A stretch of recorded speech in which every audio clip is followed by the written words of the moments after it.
So in this lecture, we're going to talk about the notion of context and cotext. And these are the kinds of key concepts we're going to be looking at. So I've divided it in terms of context and cotext. Sometimes you'll find context used to include cotext, but you'll see the distinction we're trying to make here between anything which is within a text, which is a cotext, and anything which is without the text, which is the world about us and our knowledge of the world. So in terms of context, we'll be looking at situational, interpersonal, cultural context. We'll look at the two concepts of intertextuality, how one particular text references another text, and the notion of coherence, which is not a grammatical concept, but a concept of what is coherent in the world as a whole outside of the text. Then we'll look at cotext, which is the actual textual context, and two particular features. Two particular features of what's called cohesion. And notice coherence and cohesion are very similar sounding terms, but they're quite different. In terms of cohesion, we can look at grammatical cohesion, and we'll look at lexical cohesion. Okay, so if we look at context, we're talking about how the text references things outside the text, what's called exophoric, pointing outwards. And we can talk about situational, which refers to the kinds of physical situation, the things we can see about us. And we can also talk about background knowledge. So that's the kind of knowledge we bring to a conversation or interaction. And that can be knowledge in the sense of interpersonal knowledge, what we know about the other speakers. And we can also bring cultural knowledge, knowledge of the cultural norms and expectations that we share or we don't share. When we go inside the text, in the cotext, okay, we're talking about endophoric references. So this is references within the text. So it could be an earlier part of the text or a later part of the text that's being referenced. And here we're talking about the cotext or cotextual context. And this basically is the linguistic context. And we're referring to know what speakers know about what they know about what they've been seeing earlier and what they're likely to say in the future in the text. Okay, so let's start with this notion of coherence in the context of situation and the context of culture. So we can only really understand the meaning of words by understanding the context in which the words are uttered. And here, I mean, is what is the context outside of the actual spoken text or written text.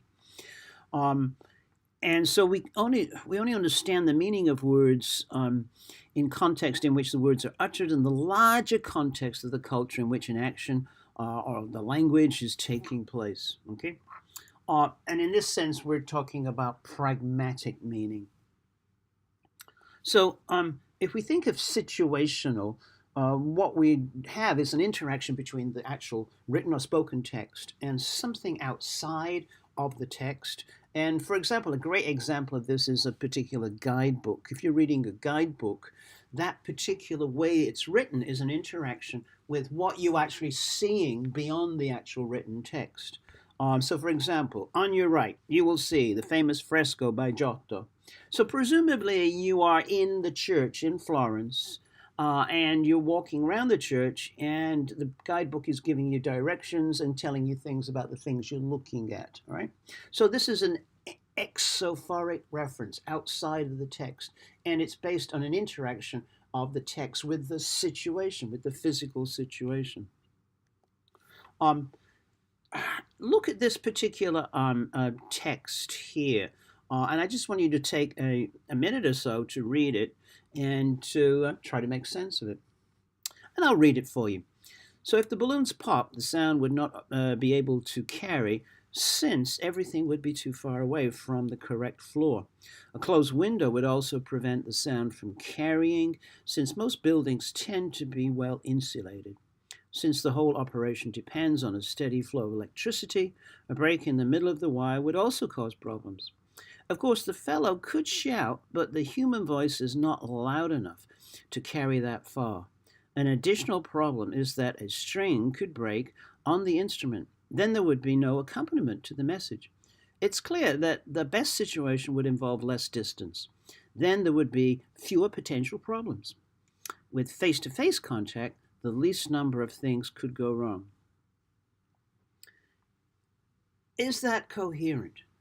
Does it make sense to you? Okay? Probably not, I'm thinking. Notice that it is all perfectly grammatically correct. Okay? But it's not coherent because it's very hard for you to make the references that the text is making. So let's provide now a situational context for that particular text. Okay? So maybe now you're making some connections between the written text and the actual situation it's referring to. And we can put the two together. And now, I think when you read it, it'll make a lot more sense. If the balloons pop, the sound would not be able to carry since everything would be too far away from the correct floor. A closed window would also prevent the sound from carrying since most buildings tend to be well insulated. Since the whole operation depends on a steady flow of electricity, a break in the middle of the wire would also cause problems. Of course, the fellow could shout, but the human voice is not loud enough to carry that far. An additional problem is that the string could break on the instrument. Then there could be no accompaniment to the message. It is clear that the best situation would involve less distance. Then there would be fewer potential problems. With face-to-face contact, the least number of things could go wrong. Okay, so what you're doing now is you're moving between the written text and the actual situation, the physical situation. You're making sense of the text because of its references to some physical situation. Here's another example. A says, is that a man and a boy? B says, no, it's not. It's a cat and a dog. Kind of a curious conversation, really. Why would anyone mistake a man and a boy for a cat and a dog? Okay? Or maybe speaker A has forgotten their glasses, their eyeglasses, is finding it hard to see things. But it's a pretty big mistake, I should think, to confuse a man and a boy with a cat and a dog. So what could be the possible context which would make this coherent?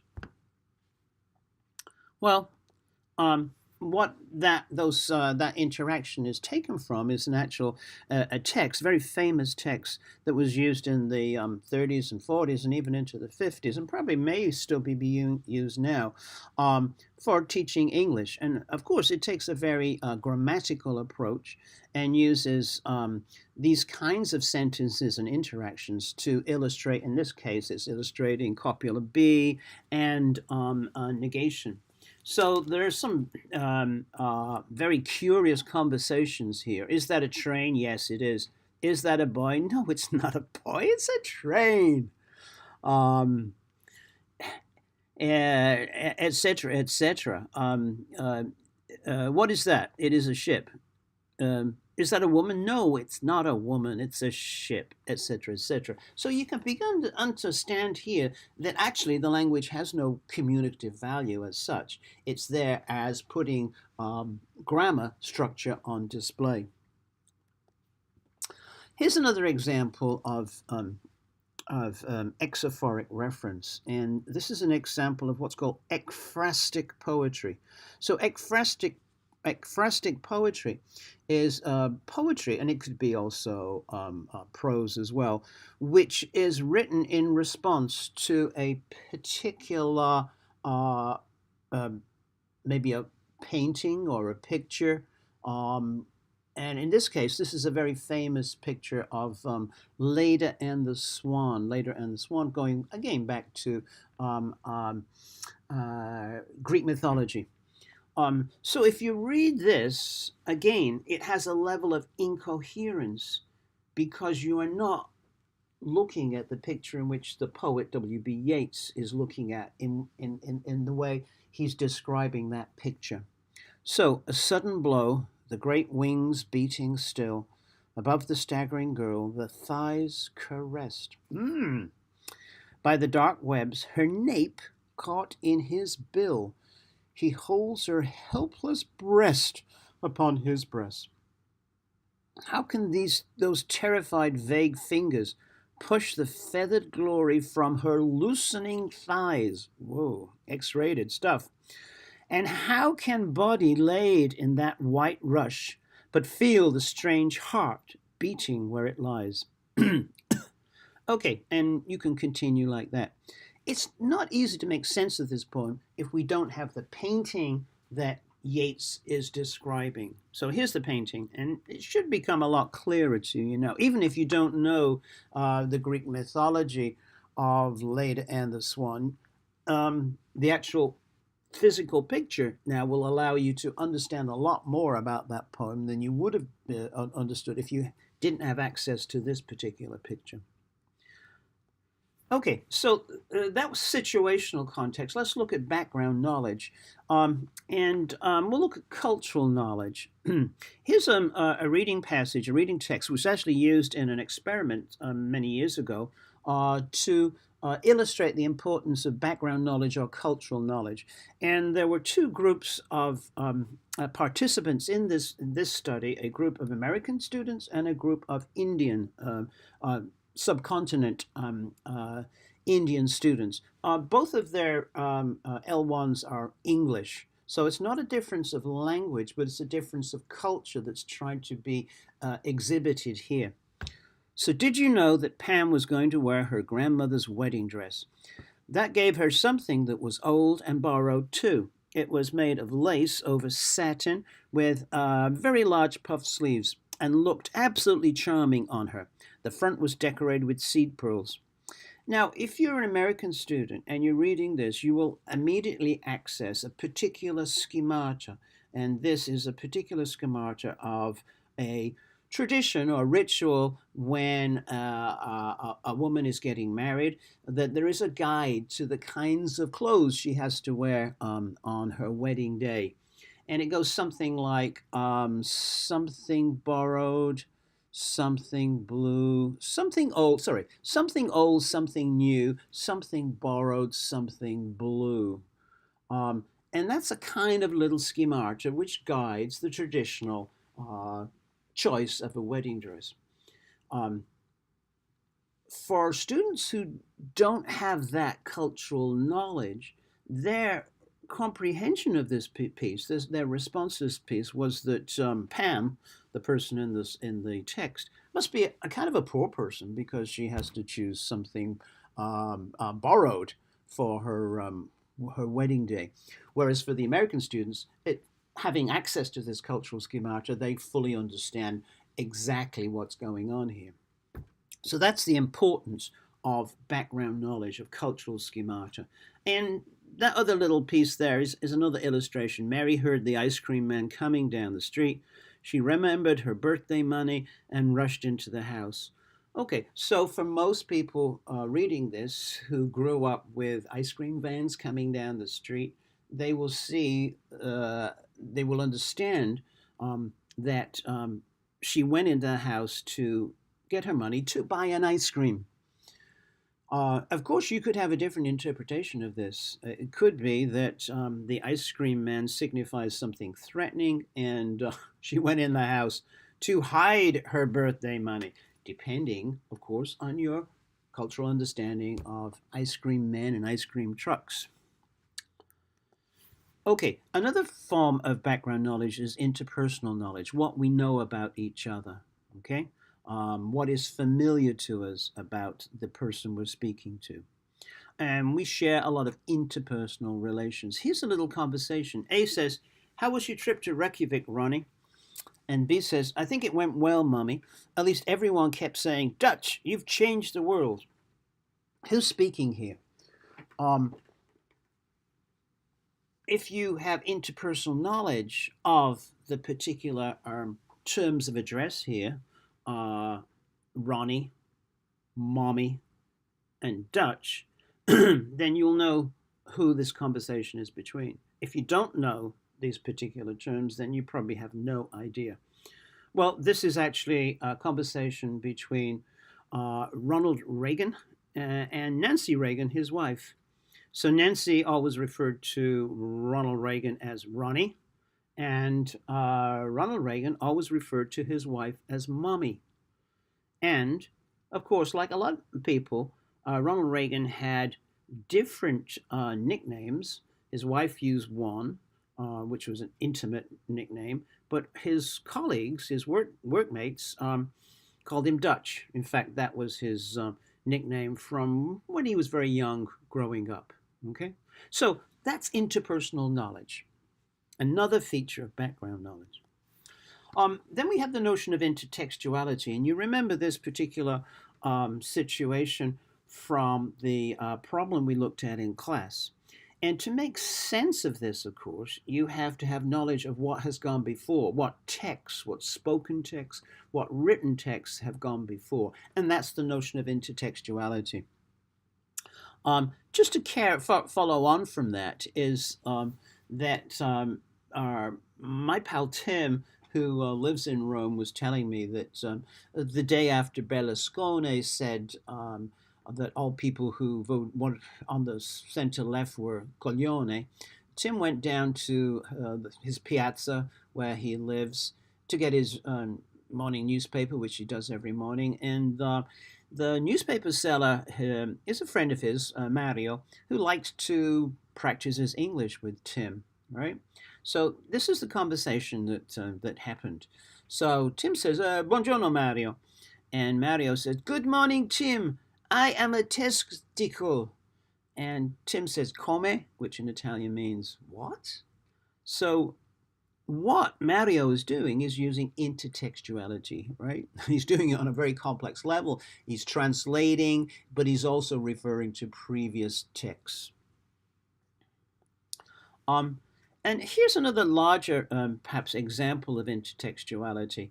And if you look at this and you read through this, you'll probably understand that it is an excerpt from feedback, a teaching practice feedback session. So S is the supervisor and P is Paul, the teacher, all right? And what we have, of course, is a very classic example of intertextuality. The feedback session after an observed class is very intertextual because all the references are to the class that the teacher's just taught, right? So this is a classic example of intertextuality. And if we wanted to look at the larger context of this particular conversation, then I could tell you things about the location. It's actually happened in Georgetown University, and the actual date was summer 1994. The actual particular situation was it was feedback on an observed lesson for somebody taking a qualification called the Cambridge CELTA certificate program. And the people involved were the supervisor, who actually happens to be female and British, in her 40s, living in Washington, and a trainee teacher, a white American male in their 20s. So what we're doing is providing a lot more context. And having all this context allows us to understand what is happening in an interaction. Okay, so going back to the notion of coherence then, that we mentioned earlier, what coherence refers to is what makes sense outside of the text, which the text is, which the text is pointing to. So coherence is not given in speakers' utterances. Okay, it's not grammatical. It's created in the minds of speakers and hearers by the inferences they make based on the words they hear. So here's an example. The referee's looking at his watch. He's going to blow. Wednesday are through. Now, whether that is coherent to you or not depends on background knowledge, specific cultural knowledge about soccer and soccer in the United Kingdom. Okay? So the referee is looking at his watch because it's almost the end of the game. And that's followed, of course, by the blowing of the whistle to signal the end of the game.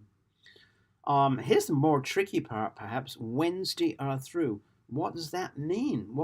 How could we make sense of that? Well, we can make sense of that if you know that there is a soccer team called Sheffield Wednesday. When they were first founded, they had a social club that met every Wednesday. So they said, "Oh, okay, let's call it Sheffield Wednesday."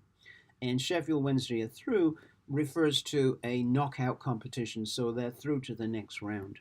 Okay, so for me, of course, having that background knowledge, it's extremely coherent, but for someone else, it's incoherent. And the degree of coherence and incoherence is not in the text itself. It's not a linguistic feature. It's a feature of of background knowledge. Okay, so let's move on to cohesion now, and this is inside the text. It's endophoric rather than exophoric. And we're going to look at two types of cohesion, grammatical and lexical. First, if we look at the first feature of grammatical cohesion is reference. And reference can be exophoric outside of the text or endophoric inside the text. And it can be either anaphoric, pointing backwards, or cataphoric, pointing forwards.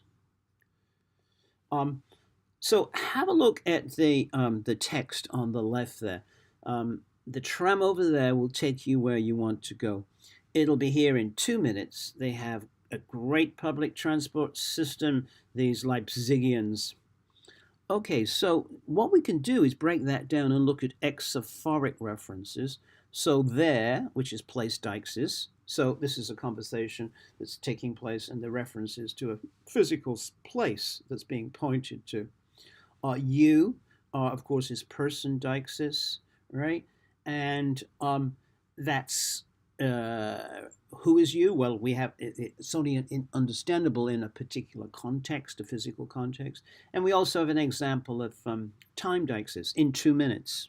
Okay, so that's all exophoric, pointing out of the text. If we look at the references inside the text, we'll have it in it'll be here in 2 minutes. So the it is referring back to the tram.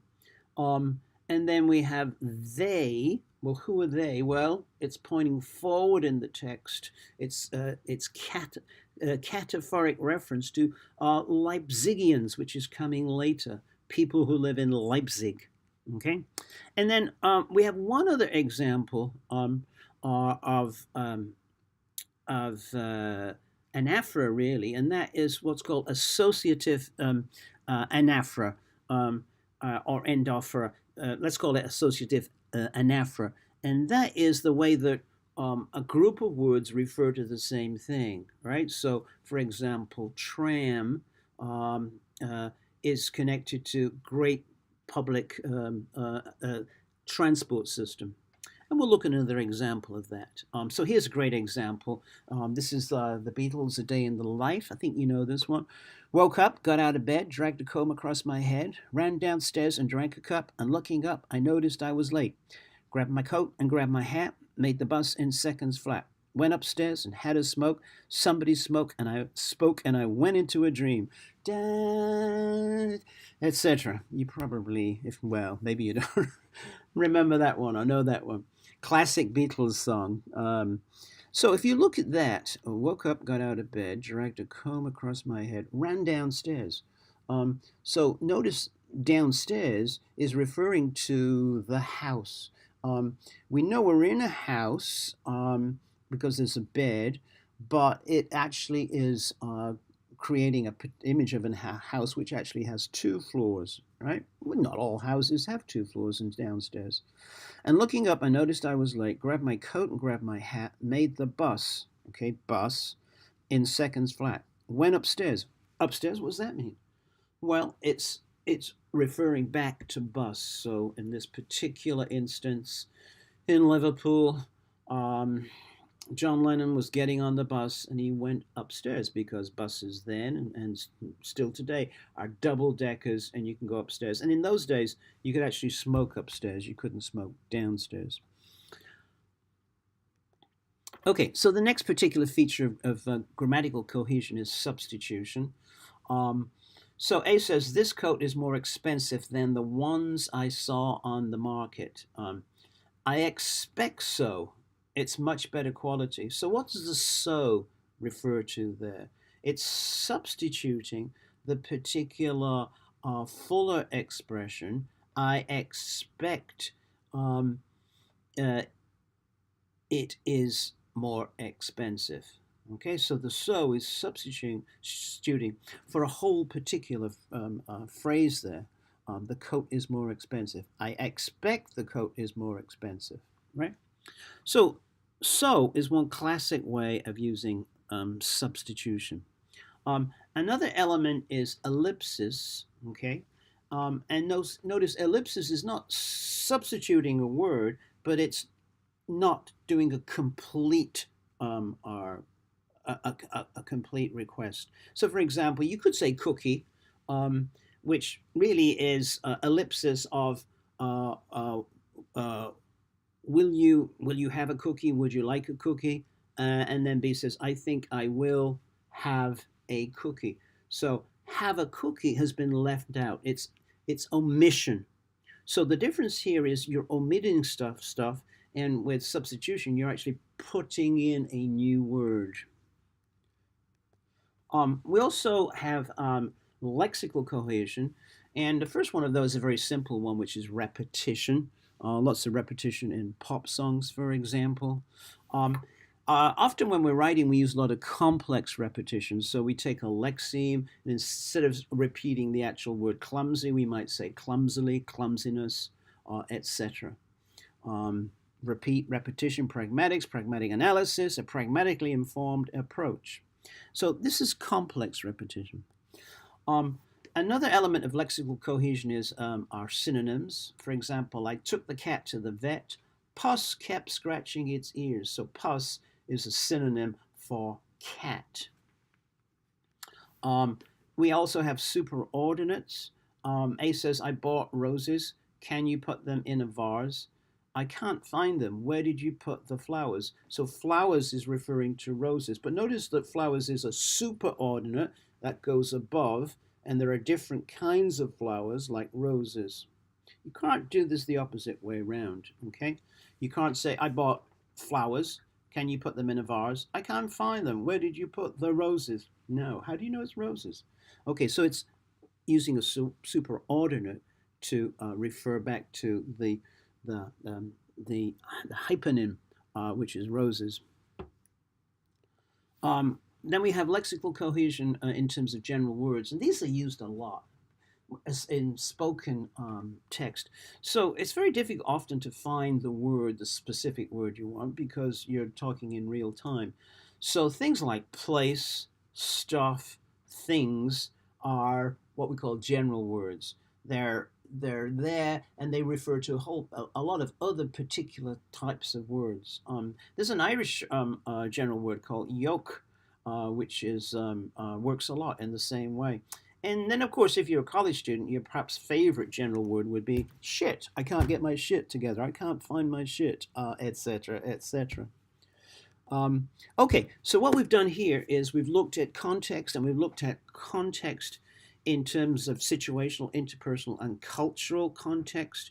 And we looked at the notion of intertextuality and coherence. And coherence is not in the text, it's outside of the text.